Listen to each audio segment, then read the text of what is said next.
Hello, everybody. My name is Jarek Buchholz, and I'm founder of Canada Real Estate Investors Club. We've been running a real estate investing community for 13, 14 years. Time flies. We're getting younger. Mr. Tim Tsai. Hello, Mr. Tim. How you been doing today?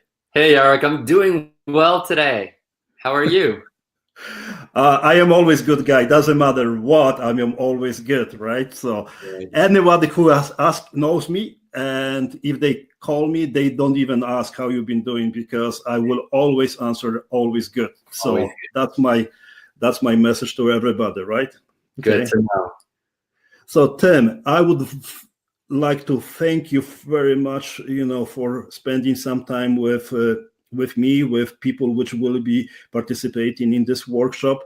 And your precious time is very valuable. And I would like to personally thank you for, sharing your knowledge, your experience. And would you mind starting who you are, what exactly you've been doing, and introduce yourself? Yeah, absolutely. Again, on the same token, I want to take the time to thank you as well. It's a pleasure.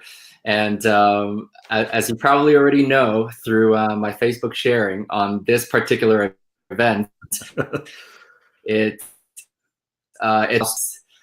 it's time for me to go out there and really share with people what I have been up to and what actually got me to this point as well. Just because I understand that there are always people looking to either get into the industry or just continually learning from each other, right? So a little bit about my background is I actually went to school for marketing. My dream job when I was younger was always to become somebody that can work within the advertising industry, and had really have a true passion for marketing. And in a business sense, the way I always look at it is marketing really is the department that actually brings in the money, because within marketing you have sales, right? And that's usually the team of people that brings the revenue in. The rest of the people, the rest of the company typically fall under the. That being said, all jokes aside though, I got into real estate back in about 2010 in terms of being very serious about pursuing a career in real estate. And the funny thing is, every time I say that, people just go, "Well, are you a mortgage broker or are you a real estate agent?" And it's kind of interesting, and I'm sure a lot of people out there that are watching this, even they can probably relate to it, because I've been teaching for a few years now as well with a different organization, and every time I share this with people, they're like, "Yes!" Every time I tell people I'm a real estate investor, they just look at me and go, "Are you a realtor? Is that what it means? Is that what you do?" Yeah. Yeah. But really, I think my first real estate transaction happened in 2004. So that was actually me buying my very first principal residence. And I think because of that experience, it's really shaped in terms of how I actually started my career as a professional real estate investor in the beginning. And I think we're probably going to chat a little bit more about that with a particular strategy, which is lease option. That's why, in a way, I'm really passionate about it.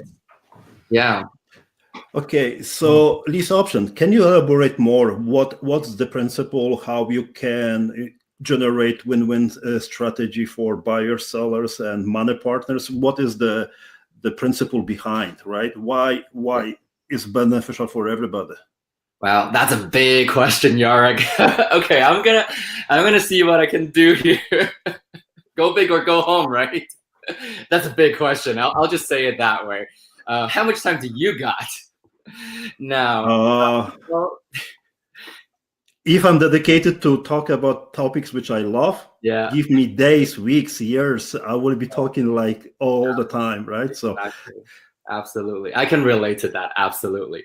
So I'm going to just quickly, break it down, the strategy in itself, because lease options by definition is really lease with the option to purchase, or lease with the option to do whatever, really. The way we've been applying this strategy actually across Canada has been extending a lease to a potential tenant and giving them the option to purchase the property that they are in at the end of their term.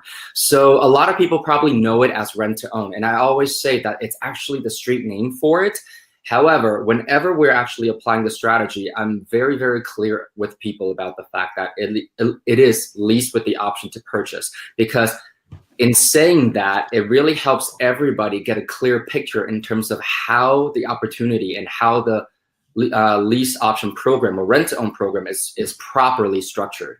Because I understand, I was first exposed to this strategy back in 2010, and there was not a whole lot of positive things going for this particular strategy. And it really comes down to the fact that not everybody that was trying to run lease option programs were doing it in an ethical and responsible way, really. And more so, it's the fact that I think traditional lending has been getting harder and harder for the average person to get. So whether that be first-time home buyers or people that just got credit challenges in the past, or whatever the case may be, because we all know that in this country right now, for anybody that's wishing to qualify for a traditional mortgage, there are three main criteria that they have to hit, and that's a balance between credit, income, as well as down payment. And as a result of that, a lot of people are starting to get rejected by traditional financing. And just to tie back into my little intro there, I'm an immigrant to this country. I didn't move to this country until 1999. So 5 years later, I know we have that in common. And so 5 years later, when I was trying to purchase my first property, I was rejected. I was turned down everywhere I went. And so as a result, when I first started applying this strategy, I really had a really soft spot for immigrant families, people that came into the country. They wanted to grow roots. They wanted to establish a new life, but because they don't exactly have the income history yet, nor the credit history, even if they had some money saved up, this was just a really, really good way for us to be able to help people create some solid steps and a plan for them to become homeowners, usually 2 to 4 years after they enter into the rent-to-own program. And so again, the way we do it has always been what I keep saying, walking from the end. And the end goal is these people become homeowners on title. And the rest is really kind of the detail in terms of how the program runs, really. But that's the way I see lease options. If it's structured properly, it helps the tenant buyers or aspiring homeowners, I'll call them that, and the investors who's utilizing this strategy to be able to really profit from helping others.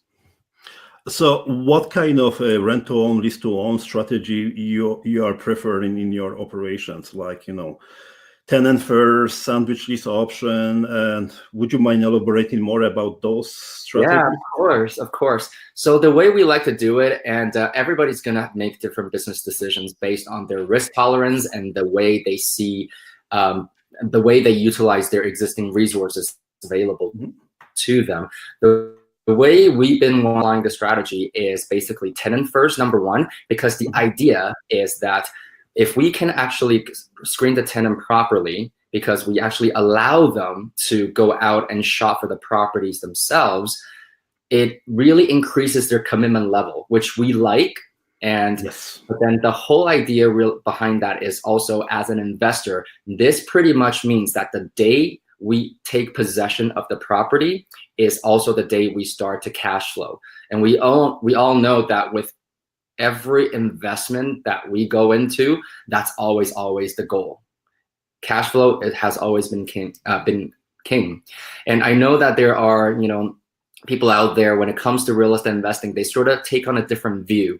And people will line up for pre-constructions. People will be okay with carrying a negative cash flow on a monthly basis because they're waiting for the big payout 20, 30 years from now. But then that's not the way we run business, because we really look at every project, every property, and every deal as a business itself. And as a viable business in itself, every deal, every property has to cash flow, and ideally from day one. And if it's not from day one, typically speaking, we already know, we've already done our analysis on how we can make it perform after a certain period after acquisition. So we are going into traditional way of everybody perceive as a buy, hold, and rent. Buy, put your own liability on their own shoulder, and then rent it and have a positive cash flow or whatever there is, right? And we are transitioning into much more creative way of looking at the real estate investing strategies, including, like rent to own, which is your favorite, adding maybe agreement for sales, maybe other creative strategies. But one of the things which I would like to tell everybody who is listening, watching, who getting the information from very knowledgeable Mr. Tim, buy, hold, and rent is not real estate investing per se. There is much more to it. Learn, get involved, start learning, start participating, start asking the questions. And Mr. Tim will be very, very happy to elaborate more about that kind of strategy, which honestly, I love. I don't like much rent to own strategy per se, right? But everybody has a different, Exactly. perception. They feel much more comfortable in different strategies, right? Yes. But I can tell you one thing. Based on whatever I hear from you, Mr. Tim, is everything is about the systems, and you exactly develop the system. Everything has a certain steps.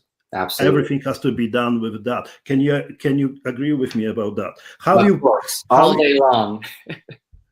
It's like you sleep and then you can ask the questions, whatever has to be asked, right? Exactly. Okay, so what kind of deals are you working at this moment, Tim? What we're doing right now is, we've actually done a lot of business planning over the last few months as well, and because I know this was not a part of the bio that we just showed, is the fact that we did start out in the Canadian market, and I personally live in Edmonton, as a lot of people can see from the bio, and I wasn't always in Edmonton. I moved here about 10 years ago, and prior to that, I was actually in the Lower Mainland. So I lived in Vancouver, actually went to Simon Fraser in Burnaby. And so I was in BC for about 10 years, here in Alberta for nearly 10 years now at this point, and really just seeing the market changes, even just between the two provinces over the last decade. You bet. What that really has done for us, though, is, for some people, it's always a goal. And for us, it's very much just, having that business sense to diversify. So 2010 was when we started to invest in the Canadian market as professional investors. And by about 2013, we actually expanded down into the US market. So ever since then, we've actually gone into Texas as well as Arizona. And after that, in about 2017, so just 2 short years ago, we actually expanded into the UK market as well. And boy, are we happy that we actually did that for ourselves, because over the last few years, we all know what happened to the Alberta economy, first of all. Second of all, what's happening to the Canadian economy. But again, the whole point is we've really learned to diversify, not just between strategies, but also geographical areas. There's always going to be fundamentals that are strong, but that go through cycles that are different from each other. So the way we always look at it is that we run a complete business. And sometimes when people ask us, what do you do now? We don't even tell them that we are real estate investors. We tell them that we actually run a private equity company. It's just that we use real estate as our vehicle to create cash flow, as well as generating long-term wealth for both ourselves and the investors that actually invest with us. But the whole idea is, I'm assuming that most people are watching this are Canadian based.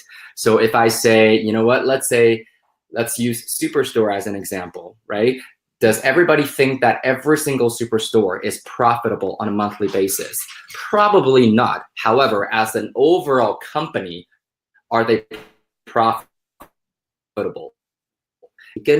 With the way we run our business is that we go where the fundamentals are strong, but we know collectively as a company, and of all the projects that we go into, we know how to hedge against our risk and make our profits that way.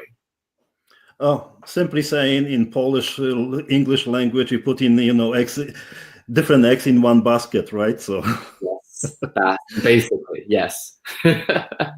Definitely, right? So I would like to ask you some questions about your operations. What kind of challenges, as a real estate investor, as a person with the very, very huge vision to expand and having an even marketing background, what kind of challenges you are facing, and what would you like to, how you overcame them and overcoming them? That's very, very powerful question. The reason being why I'm asking is so many investors, so many people, they thinking about starting a real estate investing journey. I call it as a journey, not business, right? Because you become much more passionate, and you will be having a lot of emotional times and moments in your investing, journey, when you will be helping people in the dire straits situations. I work in the foreclosures, etc. Right? So, would you mind elaborating more on that side? That's a very powerful question. Yeah, absolutely. It really is. I mean, in terms of daily challenges, I mean, I think I can go in a lot of different directions. I think the first one I'll say, let's say from a technical standpoint, for the same reasons why we enjoy lease options as a strategy in terms of helping people becoming homeowners, it's also the same challenge that we face, which is the tightening of the lending rules. Because for a lot of real estate investors, at the end of the day, we can be as creative as we want to be in terms of asking for seller financing, vendor take-backs, agreement for sale, whatever shape or form the acquisition stage and strategy takes place. Ultimately speaking, all we're trying to do is to access the cheapest money possible, which is institutional lending. And they're making it tougher and tougher to get, as you know. And but this is also why, one of the things that I'm personally working on for my business is I'm studying to become an exempt market dealer myself, just so that we can actually crowdfund. And just because, the bigger returns and the bigger profits are usually in the larger projects that'll take a bit longer. However, again, that's where the majority of the profit lies. And we really want to be able to make sure that our investors are actually, making the biggest bang out of their buck. Because leading up to this point, for the most part, we have been leveraging different corporate structures, joint venture agreements, and different loan agreements to work with our investors in terms of how we help their money work harder for them. And so, again, that would be, from a technical standpoint, I think that would be, the biggest challenge on a day-to-day basis. However, you're an entrepreneur yourself. And I think one of the biggest challenges about being a real, true entrepreneur at heart is the fact that you get very excited and passionate about a lot of different projects. So kind of like squirrel, squirrel, squirrel, squirrel. And so for me, it's about focusing. It's about really focusing on one project at a time. Because, somebody made a joke about me, when I tell them I'm slowing down this year, and then they'll say, yeah, except that for Tim, slowing down means instead of taking on 30 projects, he's taking on 25. But the idea is, what I kind of learned that about myself is that it's one way to really keep myself motivated and to keep the momentum going. And so, I think that's something that I do face on a daily basis, because I'll wake up and I'll think of ideas and I'll go, well, that's brilliant. How do we implement that? And then at some point, if it works, great. I'll figure out how to integrate that into our current business systems or practices. But if not, I have to learn to tell myself, okay, stop it. You're wasting your own time. Go back and focus on what you're doing right now. I see. That's a very, very powerful statement, right? So how do you market yourself, Tim? Like, like from having 30 projects to 25, you're slowing down. That's not slowing down at all. I'm slowing down by going vacations, right? So. Yes, I do like my vacations. And honestly, though, that was one of my whys when I first got started. I mean, it's traveling. I think traveling is usually on a lot of people's bucket list, or in terms of why they do what they do and why they really take on I'll say extra work in the beginning, right? But really in the long term, it's pursuing your own passion and build a life that you don't need to get away from. And so that being said, how do we market ourselves right now, and how do I market myself? In the beginning, I did a lot of internet marketing. I did a lot of print marketing, and over the years now, it's gotten down to the point where, again, we all know the investing industry is actually quite small. So it's gotten down to the point where we're very much networking. We go to networking events. We share our business practice and our vision with people. We learn about what other people are doing. And then we build relationships from there. And so networking is definitely a very big one. And right now, I think 95%, if not 100 already, of whether that be leads, opportunities, deals, lending, money, whatever it is, it's pretty much through word of mouth, because we've done everything we could to really take care of people. And by people, I really mean not just our investors, but our tenants, our tenant buyers, whatever capacity that they are involved in with us. Because, I'll take a couple of minutes to quickly share about this, if that's okay. Yeah. One of the reasons why I wanted to go into this industry was simply because I actually invested into a commercial construction deal back in 2009. And I sometimes joke that this is a bit of my origin story, is the fact that in 2009, I invested into a deal. And when I thought I was getting a letter in the mail that was supposed to be my deed certificate, and it turned out to be a civil lawsuit certificate, a letter that the lawyers wrote to all the investors involved in a deal, because the developer had actually folded and taken everybody else's money and ran. And that was a huge wake-up call for me. And this is also why, just from a personal value standpoint, when we do deals, because I'm not going to sit here and tell you every single deal has gone well. We've made some bad choices. We've lost money, and I'm not going to lie about it. But again, like my example earlier, overall, we are a profitable business. But the most important thing is we also realized, because I started in my late 20s, I realized that the people that actually took a chance on me nearly a decade ago to invest in my projects and my deals, they got into it, not just because of the deals, but because of me. And I tell them that because of the experience that I had with losing my own money and they just took off, I tell them that this is my promise to you, that I will never do that to you. And so even when things go sideways, we always are responsible. We own up to everything that we do, and we present them with a plan on how we can bounce back. Yeah, I can relate to that. Yeah. Land banking strategies, right, which they run. Exactly. Multi-unit apartment buildings where they spending, most of the money on paying themselves and then running away and being sued. I believe it. I know which company that is.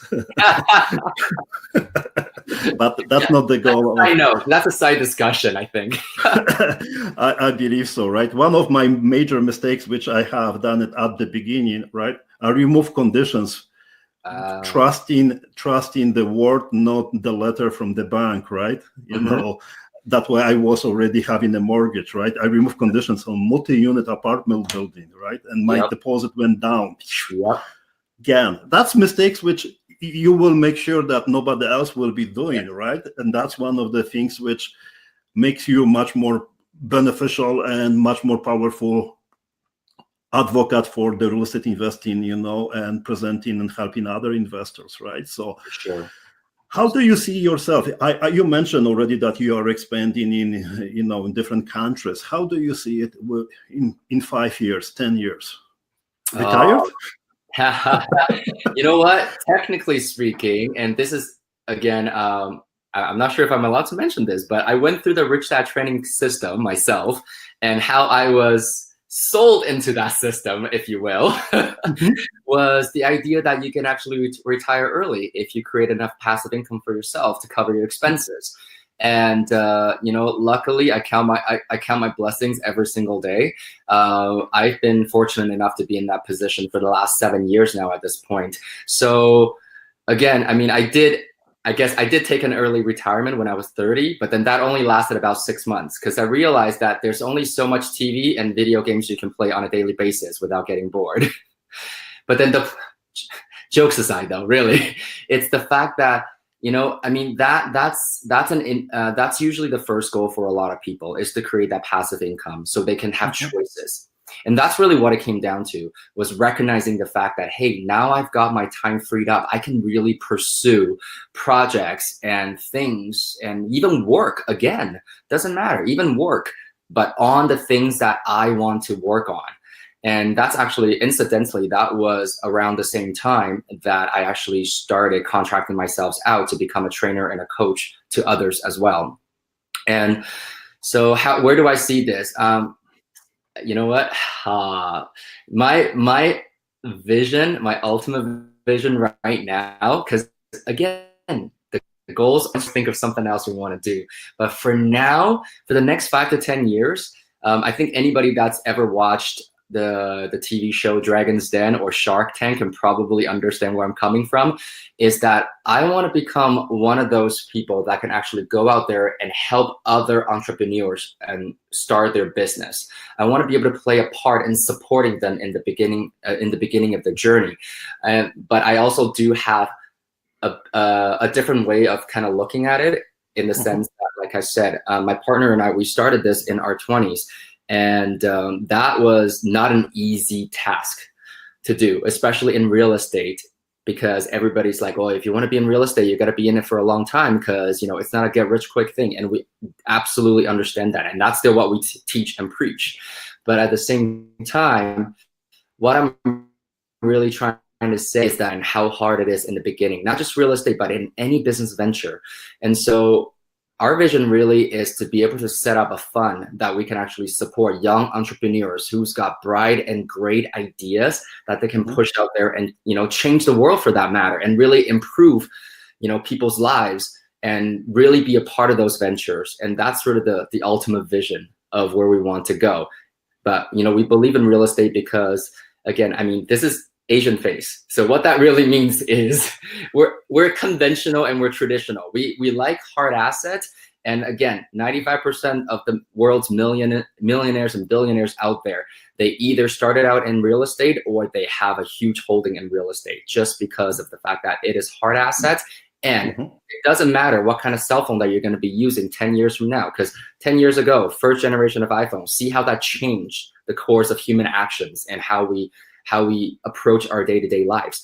But again, 10 years from now, we don't know what kind of cell phones we're going to be using. However, the one thing we do know for sure is that everybody still needs a roof over their head to rest their head on every single night at the end of the day.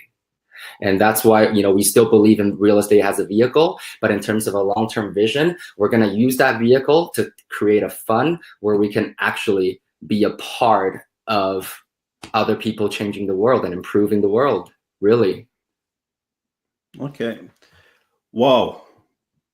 I see a lot of positive energy, right? You are a very young business person. I am very older kind of business person. And what I found it out, one of the positive things by the experience and being younger is to see this energy of the people, right? And I can tell you straightforward, your energy is just blowing over the screen right as we speak, and in your voice. So it's kudos for you for that, right? So would you mind telling what kind of suggestions to anybody who is listening, everybody who will be listening on the podcast, Facebook Live, or anywhere else, what would you like to suggest and feedback about investing? What would you like to give them advice? What kind of advice would you like to give to anyone thinking about real estate investing, business-oriented person? Because I have noticed, I didn't know as much as today now, that you are much more than a real estate investor. You are a visionary, young visionary, and I kudos for that. Oh, thank you. Thank you. You know what? The first thing is expand your context. And by that, I really mean just put yourself out there and absorb information. For some people, it depends on your personality type. I can totally appreciate it if you are the kind to have to scroll through Instagram to get new information. That's okay. Or if you want to watch YouTube videos. But personally, I really enjoy going out there and just mingling with people and do knowledge exchange. So, real estate or not, it doesn't always have to be real estate meetups. There's tons of meetup groups that people can go to. There's, a lot of different interest groups. The whole point is expand your context, because when you're ready, you're going to find the right people in your life that's already doing something that you probably already want to embark on. And so learning is always the first thing. And the second thing that I always recommend is, while learning is really good, because I think a lot of us have, we get starstruck sometimes, and we tend to take advice from the people that maybe have different motives than we do. And so my point is, when you're out there learning, you're also trying to find people that can align with your personal values and personal goals, right? If somebody is able to teach you and show you something different, that's great, because that's expanding your context and challenging your thinking. But then at the same time, it all comes down to, do they actually share your goals? Because let's say bring everything all back. Let's say if it's a conversation about money, business ventures, and how you can create a path of freedom for yourself through making more money, you need somebody who has the same views and same values when it comes to money, because it does change people, right? And that sometimes, doesn't take any trainings. It just takes you believing in your gut feeling too. Yeah, and the society is changing, right? Yeah. People are watching Netflix. I stopped Netflix, just to give you an idea, right? Instead of, I don't have a music player. Let's say I don't have a music on my phone. I have a podcast and audiobooks, right? Start doing that kind of stuff, right? Keep asking, right? I always keep saying, keep asking, because whoever knows the answer, they will be very happy to give you that answer, right? And give. Don't hesitate to give. Exactly. Give, like, share what you know. And funny enough, I'm saying this to you because I just admitted to you earlier that it took me forever to decide to start getting interviewed, because I always question a little bit about myself in terms of, well, what do I really know? Because, I'm young. Will people really listen to me? I've only been doing this for 9 years. Will people listen to me versus somebody who's been in the industry for 20 years? But it comes down to believing in your own vision and knowing that if you've learned something, if you apply it, and you've gained experience, you got something to share too. And age has nothing to do with it, okay? And I would like to just congratulate you for the late discovery of your, self-doubt, to be honest with you, because there is nothing to be ashamed. I believe it that you are a huge business person with the vision, with good energy, and you should be speaking as much as possible, as often as possible, to the people who will be getting your knowledge and experience, and they will be encouraged, because if they are young fellows, they will know that everything is possible. If they're elderly, step it up, my friend, because you're getting older, and younger people, they can, help you with it, right? And that's what I believe it, right? Sharing and word of mouth is the most powerful. So, Tim, is there anything else I haven't asked you, which I should ask you? I'm not sure, but maybe a couple of things I kind of wanted to share quickly as Please. well. Yeah, is that when you're talking about, you have podcasts on your phone only. There are 2 podcasts that I personally really, really enjoy. And this is not an endorsement of any sort. This is just something that I really want to share. And I share that with all my students, all my investors, all my friends, even if they're willing to take the suggestion. The first one is actually a podcast called How I Built This, and it's published by NPR.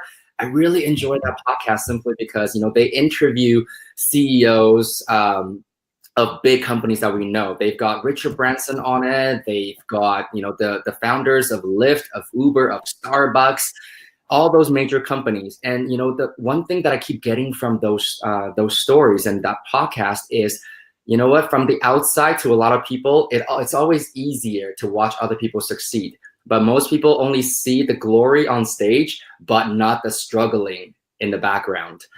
And so this is the one thing, that the one podcast that really has reaffirmed like a lot of my belief and faith in my own vision and how I want to continue to grow my business moving forward.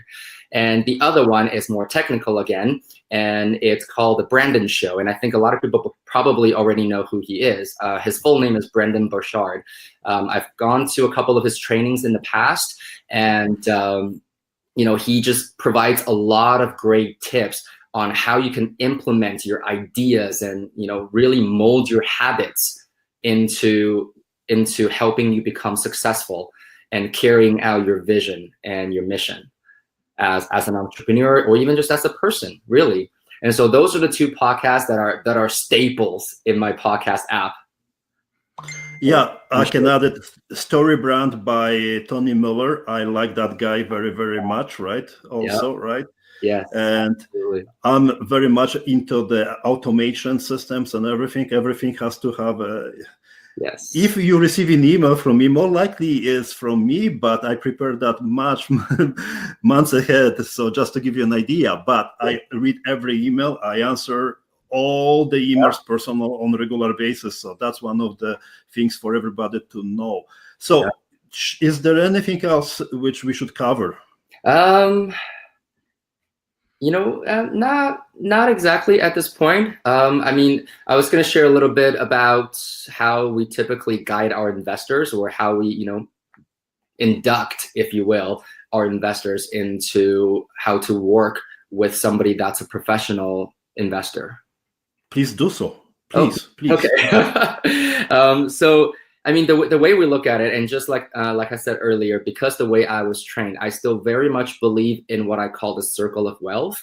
And so within that circle, if you can envision this, or whoever's watching this right now, if you're making your own notes, I always still say that when it comes to creating your overall wealth and generating extra income, there are three buckets that you're always looking to fill. The first one is what I call the earned income bucket, which for most people, if you have a job, that's usually your job income.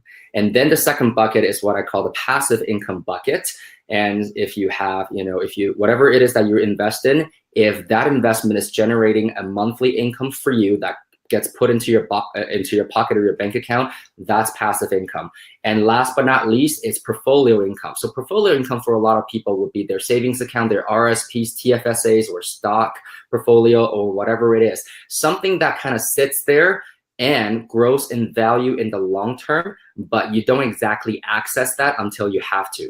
So, it's, for most people, they know it as equity. And equity, sometimes we joke, it's kind of like the piggy bank that you cannot break.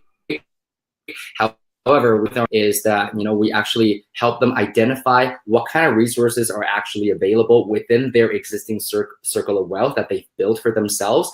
And we do a thorough consultation in terms of, okay, well, what's your financial goal? Because our goal has always been to help our investors' money work harder for them. So, for example, the most common investors that we work with are the ones that look at their RSPs, their savings accounts, and whatever else they have, and going, well, you know what? This return is not going to support my retirement. So what can I do? And that's usually the first step in terms of what we do. So again, this is really just to give people some sense in terms of where they can get started. We even work with investors who have no savings, because the way we see how our business works, really the medium. We are that platform where we collect and gather all the resources that we can, and then we find projects that we can pair up. So we're kind of like the matchmakers, if you will, between investor resources and the projects that we do. So even the people that come to us and say, you know what, no TFSAs, no savings, no RSPs, because we've been living paycheck to paycheck, you know what, well, let's look at what else that might be available to you. And then we can create another wealth creation strategy for you that most people don't even think about, because that's the power that a lot of the investors have when they work with a professional. So, okay, so contact information, is it okay to share your contact info? Yes, of course. So this is actually my personal email, I believe, that you're sharing, not the company one, just because, you know, I'm sort of giving myself to the interview. It would be the personal email. So what's the email? Would you mind spelling, please? Yeah, it would be eteenn@gmail.com. So Okay. for those of you who want to be a bit more specific, it's Echo Tango Echo Echo November @gmail.com. Perfect. And I think we should wrap it up. And Yeah. are there any plans to do future presentations? What do you think? What you can give it? What you can offer for whoever will be participating in the series of the interviews? Would you be interested to do such? Of course, I will be honored to. It would be my pleasure, absolutely. And I think the first topic that really comes to mind is, again, depending on people's direction. A lot of people, I know they're learning to do this themselves, and there are still people that just don't have the time or the resources to dedicate to learning the trade themselves from A to Z. And so again, learning from somebody that's doing this on a daily basis is going to be very important. And so I'd be more than happy to share with people in terms of, let's say, you know, we were talking a little bit about lease options, but why don't we talk about income properties, for example, next time? Definitely. So whoever is listening, watching, and getting that message through the different media, please understand, we will be sharing that information, very valuable information of the experienced young business real estate investor who has decided finally to be interviewed.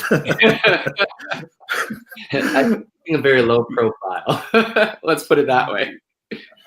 I appreciate it, and I'm so blessed to have you on this show, on this interview, and I would like to thank you personally for it. And I'll promise we will do whatever it takes to spread the word and make sure that people will hear about you and what you've been doing, because there is a lot of good value what you have provided by doing the business on regular basis. You too, your organization. I understand your mission is very, very noble, and you know the way you're carrying out, I very, very admire that and honor that. Yes, and we both are immigrants, so that whatever we say, we do, right? Yes. So, Tim, thank you very much for your precious time. I feel blessed. On behalf of everybody who's listening, thank you very so much, and just wrap it up, and then we will close. Yes. Well, you know what? It's been a pleasure, and you know what? I'm maybe sweating a little bit. You can't tell, but I'm glad this happened, and I'm really hoping that on some level I was able to create some value in your life after you've seen this. Whoever is watching this right now, and more than happy to answer questions or help in any way that I can. Because again, that's really the central concept of how we run the business. You know, like what Jarek was saying, we help, we offer and share information. It doesn't mean that you're obligated to work with us, but our goal is to make sure that people understand what options are out there for them. Because once upon a time, we were feeling trapped ourselves too.